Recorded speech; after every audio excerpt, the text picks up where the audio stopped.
ತೆಲುಗಿನ ಜನಪ್ರಿಯ ಸಿನಿಮಾ ಕುಟುಂಬವಾದ ದಗ್ಗುಬಾಟಿ ಕುಟುಂಬದ ಪ್ರಮುಖ ನಟ ನಿರ್ಮಾಪಕರ ಮೇಲೆ ಕ್ರಿಮಿನಲ್ ಮೊಕದ್ದಮೆ ದಾಖಲಾಗಿದೆ.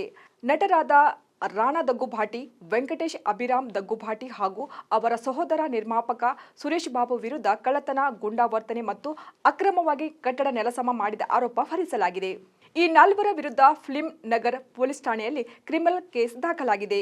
ಅಕ್ರಮವಾಗಿ ಬೇರೊಂದು ಪ್ರಾಪರ್ಟಿಗೆ ನುಗ್ಗಿದ್ದಲ್ಲದೆ ಅದನ್ನು ನೆಲಸಮಗೊಳಿಸಿದ ಆರೋಪವನ್ನು ಅವರುಗಳ ಮೇಲೆ ಹೊರಿಸಲಾಗಿದೆ. ನಂದಕುಮಾರ್ ಎಂಬುವವರು ಇವರ ಮೇಲೆ ದೂರು ನೀಡಿದ್ದಾರೆ.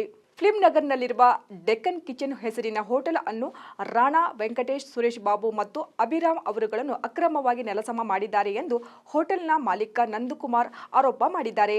ಅಸಲಿಗೆ ಹೋಟೆಲ್ ನಿರ್ಮಿಸಲಾಗಿರುವ ಸ್ಥಳ ದಗ್ಗುಬಾಟಿದೆ ಕುಟುಂಬಕ್ಕೆ ಸೇರಿದೆ ಆಗಿದೆ. ಆ ಸ್ಥಳವನ್ನು ನಂದಕುಮಾರ್ ಅವರಿಗೆ ಲೀಸ್ಗೆ ಕೆಲ ವರ್ಷಗಳ ಹಿಂದೆ ನೀಡಲಾಗಿತ್ತು. ಅಲ್ಲಿ ನಂದಕುಮಾರ್ ಡೆಕ್ಕನ್ ಕಿಚನ್ ಹೆಸರಿನ ಹೋಟೆಲ್ ನಿರ್ಮಾಣ ಮಾಡಿದ್ದರು. ಆದರೆ ಲೀಜ್ ವಿಚಾರದಲ್ಲಿ ನಂದಕುಮಾರ್ ಹಾಗೂ ದಗ್ಗುಬಾಟಿ ಕುಟುಂಬದ ನಡುವೆ ವಿವಾದ ಭುಗಿಲೆದ್ದಿದೆ.